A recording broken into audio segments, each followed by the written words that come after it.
हरियाणा की पूर्व शिक्षा मंत्री गीता भुक्कल ने बीजेपी गवर्नर सत्यपाल मलिक के उस बयान को सही ठहराया है जिसमें मलिक ने किसानों की मांगों का समर्थन करते हुए सरकार से किसानों की समस्या का हल करने की बात कही है।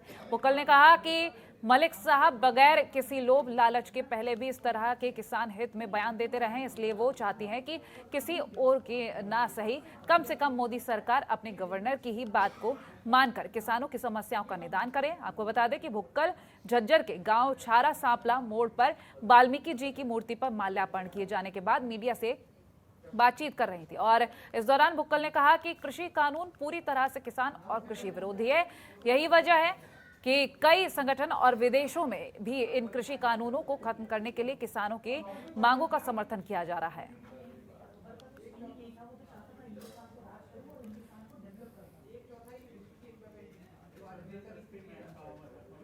सत्यपाल मलिक जी, उनका कोई ये पहला बयान नहीं है। बहुत बार लगातार उन्होंने गवर्नर के पद पे रहते हुए हमेशा ही किसी हित में अपनी बात कही है और उन्होंने हमेशा ही कही है कि कोई भी जब आंदोलन होते हैं वो केवल आंदोलनजीवी नहीं, सरकार को हमेशा उनसे बातचीत के जरिए समाधान करना चाहिए। बातचीत के जरिए जो हमारे किसान बैठे हैं उनकी मांगों पर विचार होना चाहिए। 3 काले कृषि कानून हैं जिनको लेकर जो है किसान आंदोलन कर रहे हैं और जिसकी चर्चा न केवल भारत देश में बाहर भी हो रही है। बहुत सारे संगठन, बहुत सारे देश इस बात को समर्थन भी दे रहे हैं। तो क्या कारण है हमारे देश के प्रधानमंत्री और प्रदेश के मुख्यमंत्री उनसे बातचीत करके उनको ससम्मान घर भेजने का काम नहीं कर रहे हैं? गवर्नर महोदय की भी नहीं वो सुन रहे हैं, तो सरकार का तो ऊपर वाला ही मालिक है। स्थल के पुंडरी से निर्दलीय विधायक और पर्यटन निगम के चेयरमैन रणदीप गोलर ने इस हलके से विधानसभा चुनाव लड़ चुके जेजेपी के प्रत्याशी रहे राजू पाई ने भ्रष्टाचार के आरोप लगाए हैं। मीडिया से बातचीत में उन्होंने कहा कि डीसी से शिकायत कर विकास कार्य में भ्रष्टाचार की जांच कराई जाएगी। आपको बता दें कि विदित हो कि इससे पहले निर्दलीय विधायक ने भी क्षेत्र में हुए विकास कार्यों पर सवाल उठाते हुए जांच की मांग की थी।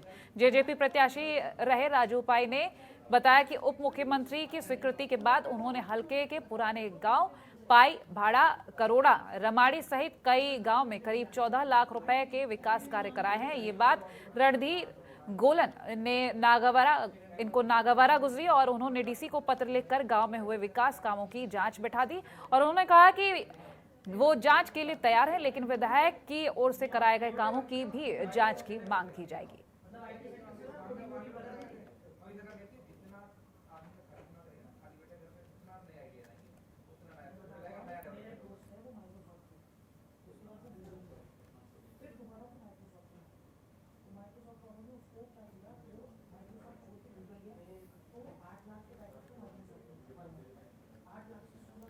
मुख्यमंत्री मनोहर लाल ने उत्तराखंड राहत कोष में 5 करोड़ रुपए देने की घोषणा की है। आपको बता दें कि उत्तराखंड में भारी बारिश और बाढ़ से हुए नुकसान के ध्यान में रखते हुए सीएम मनोहर लाल ने ये घोषणा की है। सीएम मनोहर लाल ने टेंट, कपड़े, दवाइयां और खाद्य सामग्री सहित हर संभव सहायता देने का भरोसा भी दिया है।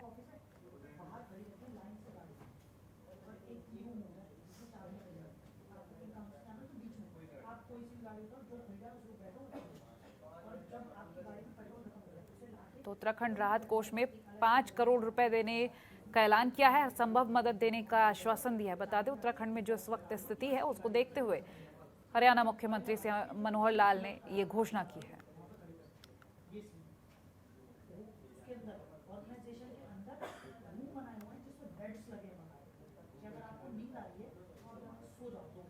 और फरीदाबाद में भी अब चंडीगढ़ की तरह लेन ड्राइव में वाहन चलाने होंगे। अब ऐसा नहीं करने पर फरीदाबाद ट्रैफिक पुलिस वाहन चालक का भारी भरकम चालान काटेगी और इसको लेकर ट्रैफिक पुलिस की ओर से नियमों की धज्जियां उड़ाने वाले वाहन चालकों के खिलाफ अभियान चलाया जा रहा है, जिसके चलते वाहन चालकों के चालान भी काटे गए।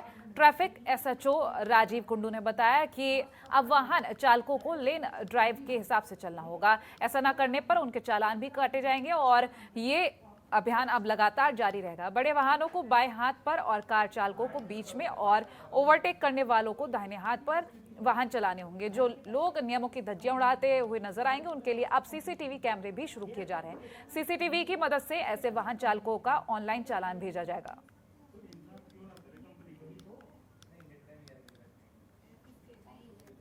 ड्राइविंग के लिए स्पेशल अभियान चलाया जा रहा है 25 तारीख तक। ड्राइविंग हैवी व्हीकल जो लेफ्ट साइड वाली लेन है अपनी लेन में चलेंगे, जो 4 व्हीलर है कार जीप वो बीच वाली लेन में चलेंगे, ओवरटेक करने के लिए राइट साइड वाली लेन यूज़ करेंगे। हमने लेन ड्राइविंग के 10 चालान किए हैं। आज भी किए गए? हाँ आज भी किए हैं, लेकिन अभी पूरी रिपोर्ट मेरे पास नहीं है, बस शाम तक बता दूंगा।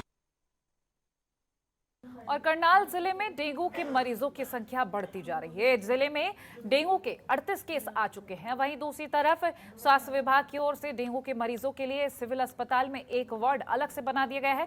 इस वार्ड में 10 बेड हैं, जिसमें मरीजों का इलाज चल रहा है। फिलहाल डेंगू से किसी की मौत नहीं हुई, लेकिन सरकारी और प्राइवेट अस्पताल में बुखार के मरीजों की लाइनें लग रही हैं। स्वास्थ्य विभाग की 4 टीमें रोज घर जाकर लार्वा की जांच भी कर रही है और वहीं टीम रक्त के सैंपल लेकर भी जांच कर रही है। इस बार बारिश ज्यादा हो रही है, इसी वजह से मच्छरों की संख्या बढ़ रही है। स्वास्थ्य विभाग की टीमों ने प्राइवेट अस्पताल संचालकों को भी सख्त निर्देश दिए हैं कि वो संदिग्ध डेंगू मरीजों की जानकारी और सैंपल्स जांच के लिए स्वास्थ्य विभाग के पास भेजें और शहरों में फॉगिंग करवाई जा रही है।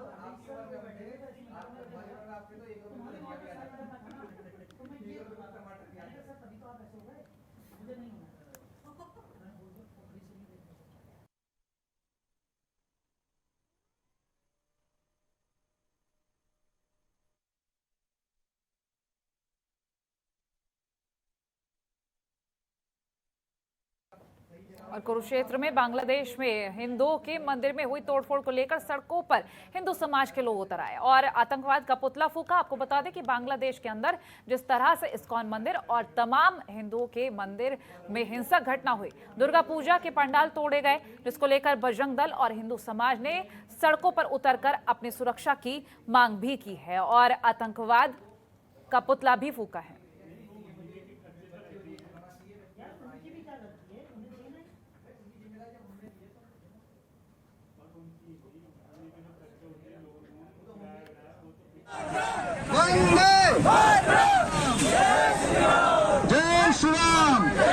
और पुलिस लाइन गुरदासपुर के सफाई कर्मचारी को पुलिस ने चोरी के 8 वाहनों सहित गिरफ्तार किया। गुरदासपुर के अलग अलग हिस्सों से चोरी की वारदात को अंजाम दिया। पुलिस ने मिली सूचना के आधार पर आरोपी को गुरदासपुर के एसजी कॉलेज के नजदीक नाकेबंदी कर चोरी के एक मोटरसाइकिल पर आते हुए पकड़ा है और जब पुलिस ने आरोपी से पूछताछ की तो आरोपी की निशानदेही पर पुलिस चोरी के 7 वाहन बरामद किए गए हैं, जिनमें 5 स्कूटर भी शामिल है।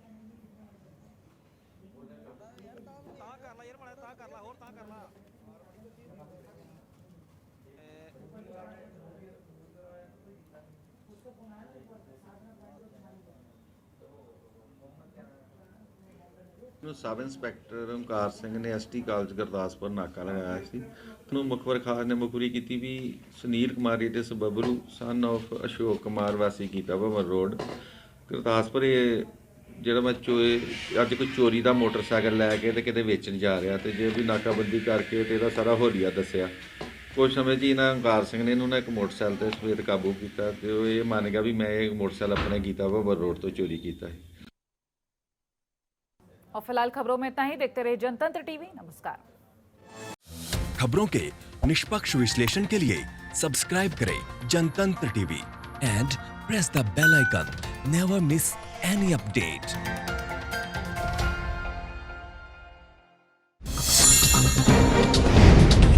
डाउनलोड कीजिए जनतंत्र टीवी ऐप को, जो कि अवेलेबल है गूगल प्ले और ऐप स्टोर पर। अधिक जानकारी के लिए अभी डाउनलोड करें।